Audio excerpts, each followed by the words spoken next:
Welcome to the English Epics channel. We were sitting in the hot tub enjoying the warm August night.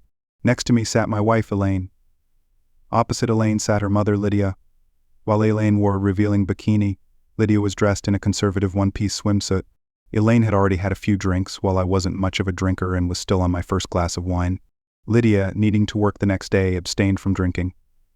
Elaine and Lydia are nearly identical in body size from across the room. One could mistake them for twins. However, as you come closer, Lydia's maturity becomes evident. Her nose, chin, and fingers are slightly more defined than Elaine's.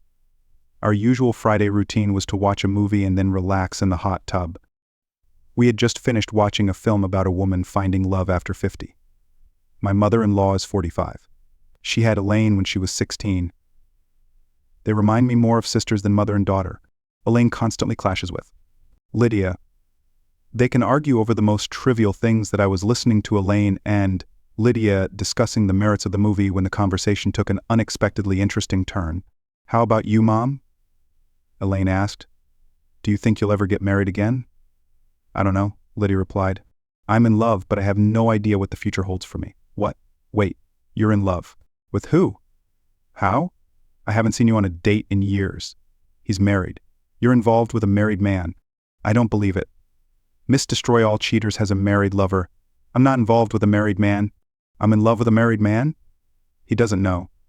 "This is pure surrealism, Mom? Are you some kind of stalker?" "Who is it?" "No, I'm not a stalker, and it's none of your business. My name is John, and I just celebrated my 35th birthday. Elaine is 6 years younger than me. I worked on offshore oil rigs abroad for 10 years. Formally, I first got acquainted with Elaine when she was 22. She worked in accounting and we exchanged emails. If it's possible to flirt through work emails, we certainly did. In truth, I didn't know what she looked like until I returned. The job provided financial rewards, but the lifestyle wasn't conducive to starting a family. I quit that line of work when I turned 30. I spent a few weeks at the Department of Internal Affairs in Houston and eventually met Elaine. I was transitioning to a new career and Elaine was handling my paperwork. Once we started working for different companies, we began dating that I had never been in a serious relationship before. Elaine had been deeply committed to her high school sweetheart, but they drifted apart during college. She's an attractive woman, though not a runway model. I've started to go gray for my age, a result of working in tough conditions. Despite appearances, there seemed to be some kind of chemistry between us that I'm not sure what a typical romance is supposed to look like, but we dated for several months. It's hard to pinpoint why it took us so long to become intimate, but after about 10 dates over the course of 3 months, it finally happened. We were on a picnic and, admittedly, had probably had a little too much to drink. It may have also helped that a couple nearby was passionately making out, which seemed to set the mood. When we got back to my place, Elaine was all over me that I pulled her top over her head while she worked on my belt and zipper. Once we had discarded our clothes, we moved to the center of the bed. She lay back and I positioned myself close to her. The intimacy was warm and comforting. Elaine was a quiet and reserved partner, embracing me with her legs but not taking an active role. It had been a long time since I had experienced such closeness, so the first wave of pleasure came quickly. I helped Elaine find her own sense of satisfaction with gentle and attentive gestures. After a brief moment of closeness, I felt ready again, this time pacing myself more carefully. While she seemed to enjoy the sensations, her passive nature made it difficult for her to fully respond, so I once again helped her with tender care and patience. About 10 days later, we repeated the experience. She remained a somewhat passive recipient of my efforts. Although we gradually increased the frequency of our intimacy, the routine rarely changed. I tried to introduce new positions, but the standard missionary style was what she preferred. I'm not complaining. We had sex several times a week with additional manual intimacy on the remaining days. It seemed Elaine had a particular fascination with my size. After that discussion, we set a date, and 2 years ago, about 10 months after the ceremony, Elaine gave birth to twin girls. Shortly before I started dating Elaine, I bought a house on a small lake. It was in a nice neighborhood about a 20-minute drive from my office. Elaine moved in with me when we got married and returned to work about 2 months after the girls were born. Lydia works as an assembler of medical devices. She usually works from 10 p.m. to 6 a.m. She has been living with us for the past 2 years and helps Elaine with the girls. She's truly a sweet lady. It's a pity she hasn't found someone to share her love with. I didn't mind her living with us, but Elaine felt a bit awkward about it. It's not like we were hosting adult-themed parties. The most we did was occasionally invite a couple of friends over for steaks. I couldn't understand Elaine's concerns. Lydia has been an invaluable addition to our household. She is more than happy to take care of the girls and insists on contributing by cleaning and doing laundry, as she feels she should pay rent. Just a few weeks ago, we lent Lydia $800. She said it was for a down payment but didn't tell us what for. Elaine and I discussed it before making a decision. There's a big difference between lending money to a brother who lives 2,000 miles away and lending it to a mother living under the same roof. When I gave her the money, she said she'd pay back $200 a month. As we dried off with towels, the heated conversation continued. And what does he look like? Who? Your lover. None of your business. Where does he work? Where did you meet him? None of your business.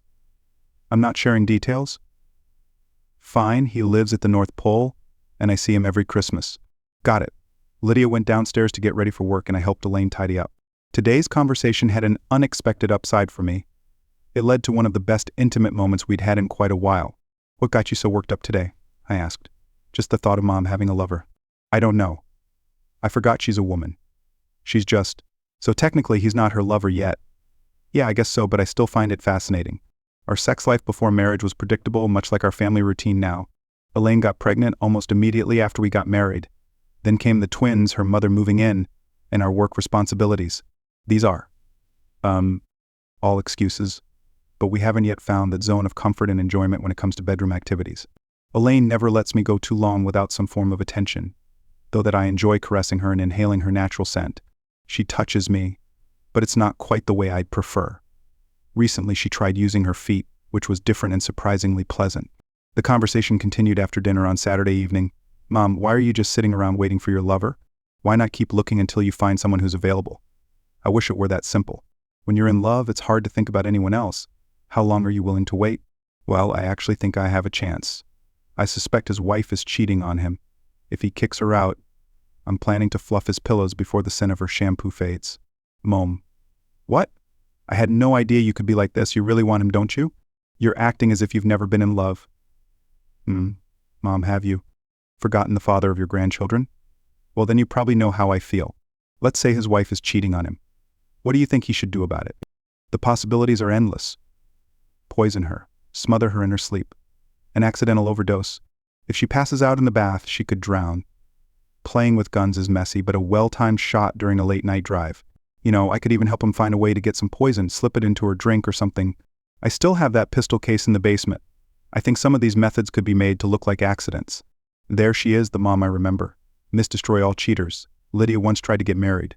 I don't know all the details, but her ex invited another woman over while he was babysitting Elaine, who was 4 years old at the time. Enraged, Lydia couldn't remember the combination to the lock on her gun case. By the time she found where she had written it down, her ex had enough time to escape. Lydia managed to fire a few shots at his departing car. No one knows where he ended up.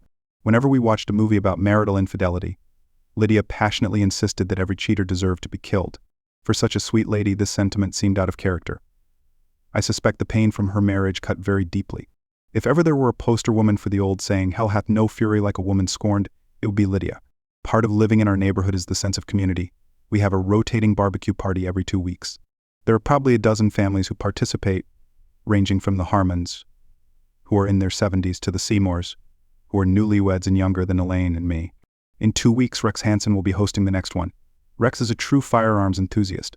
I've seen his gun collection, and it's impressive. He goes hunting every weekend and spends the rest of the week cleaning his guns. On Tuesday, I saw his collection. That evening, he was in the middle of cleaning them. He has a mayonnaise jar filled with a cleaning solution, which he uses to soak small parts before reassembling the weapons. He smokes cigars even while working on his firearms. Lydia was watching the kids while we attended another barbecue today. I wouldn't say these parties are always drama-free. Occasionally, someone does something that doesn't pass the spouse's sniff test. I've always been just an observer and have never noticed anything unusual in Elaine's behavior. On Friday night, while a movie was playing, Elaine couldn't get enough of Lydia's secret passion. Let's say he leaves his wife. Why do you think he'd pay any attention to you at all? That worries me. If I approach him too early before he's had a chance to deal with his anger, I might miss my opportunity. I just need to find a way to let him know I'm interested and hope I get lucky. Maybe you should start giving him signals now, Elaine. If I had a chance to show him that his wife is cheating, I'd do it. Until then, he's happily married and I won't interfere. So, are you spying? On his wife? A little. Enough with the questions. Let's just watch the movie. Everything was fine until the following Tuesday. I was sitting at my desk when my quiet little world exploded. Overnight, an envelope had arrived with several photos and a flash drive containing a video. Elaine and Rex were having an affair. The photos captured their meeting the day before, along with a few other Mondays. The video was from their encounter the previous day. How is it that a lover gets all the things a husband is denied? I can count on one hand how many times she indulged me in ways she claimed to waysake. After one attempt, she scolded me and avoided intimacy for weeks. Yet, here she was with Rex, eagerly catering to his desires before their activities even began. After they were intimate, they embraced each other closely. I once brought up the idea of trying something different, only to be shut down immediately. Now I overheard her saying to him, "Not this time, I'm still sore from last time." Instead, she lay on her back, her head tilted off the edge of the bed, as he continued until he was satisfied again. "Today, I'm not going home. Some things are just impossible to see or hear." I sent Elaine a message saying I had urgent business in New Orleans and would be gone for a few days. I went home and packed everything I thought I might need. If I forgot something, I could always shop for it later. The girls were asleep, and Lydia was usually sleeping at this time of day as well. I came and went unnoticed. I kissed the girls on their foreheads while they slept, and I returned to work and requested a few days off. Then I stopped by HR to start making some changes. After speaking with the divorce attorney, I followed the usual steps. I opened new bank accounts and transferred 50% of funds into them. Elaine had her own credit cards, so those weren't my concern. My attorney advised me to leave the health insurance as it was, since I would still be responsible until the divorce was finalized. The attorney also began the process of evaluating my home. Let's get to the revenge. I mapped out a strategy. First, I deal with Rex. I called Elaine every evening around dinner time. I didn't want to reveal my plans too early.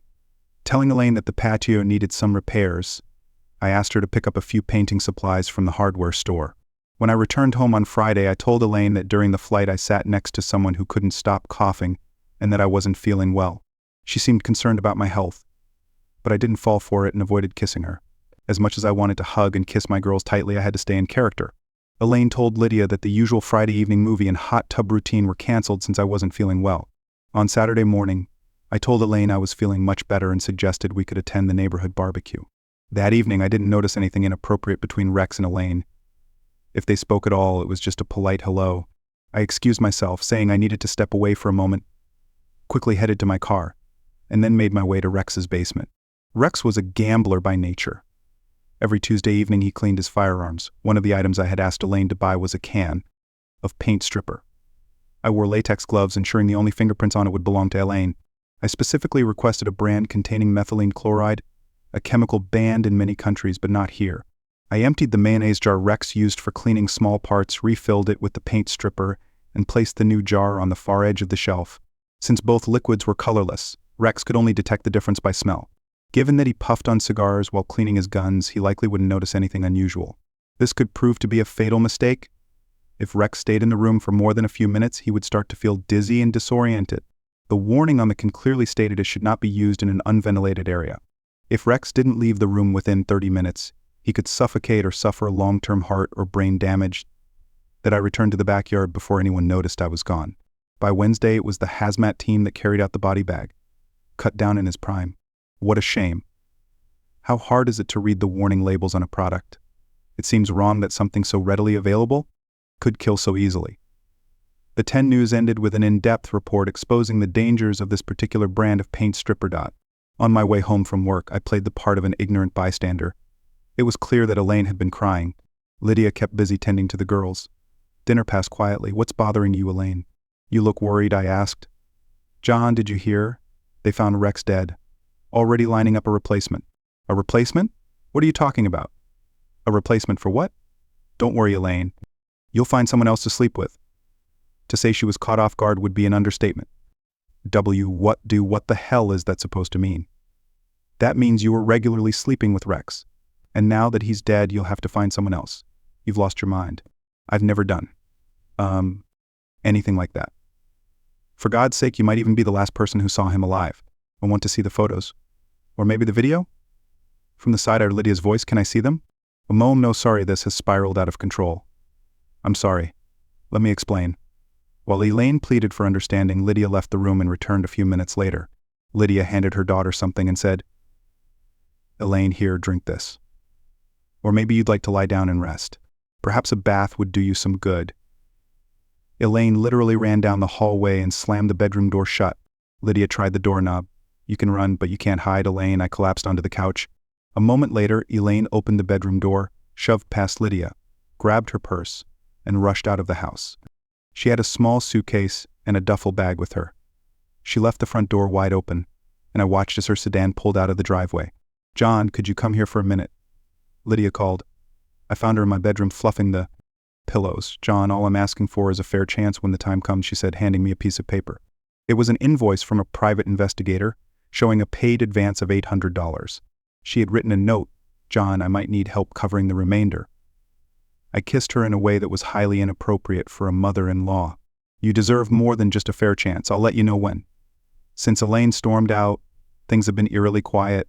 Honestly, I'm surprised we haven't heard anything from her.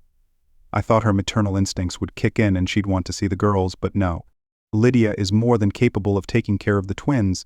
The ATM trail leads to the West Coast. She might think she's spending my money, but she's mistaken. My 50% was transferred before her departure. I've initiated the divorce process and she was served at her workplace in Bakersfield. According to my attorney, the longer she stays out of contact, the harder it will be for her to gain custody. At this point, she was facing an uphill battle for custody. You can't just abandon 2-year-old twins that I end the morning. I hug and kiss Lydia goodbye. And I do the same when I return from work. I hold her tightly before she heads off to her job. Nowadays, she wears makeup and perfume. She looks just as good in a bikini as Elaine ever did. My anger has started to subside. I can tell it's going to take some time. One evening, Lydia and I were enjoying the quiet. It was too cold outside for the hot tub and the girls had already been put to bed. "John, can I ask you a question?" "If you don't want to answer, you don't have to." "Fair enough. Go ahead. I watched the video." "Is that how Elaine behaved with you?" "Not even close." Although I didn't watch the whole video, I tried to get her to try some of the things she did with Rex at the beginning. With me, she was always a very passive lover. "I haven't tried most of the things I saw," Lydia said. "I thought that when I find the right person, I'd want to try all of it. I'm not interested in other people in the bedroom, just me and my partner." Damn, this woman doesn't play fair. That I asked Lydia if I could take her out on a date the day my divorce is finalized. She said yes, that I told her I had to remain true to my vows until the divorce is official. The last thing I want is for Lydia to think I'm a cheater. I think she understands. Elaine didn't put up a fight. I'll have custody of the twins. With the divorce nearing its conclusion, I can hardly wait to start dating again. Thank you for listening until the end. See you in the next episode of English Epics. Take care of yourself and your loved ones. Goodbye.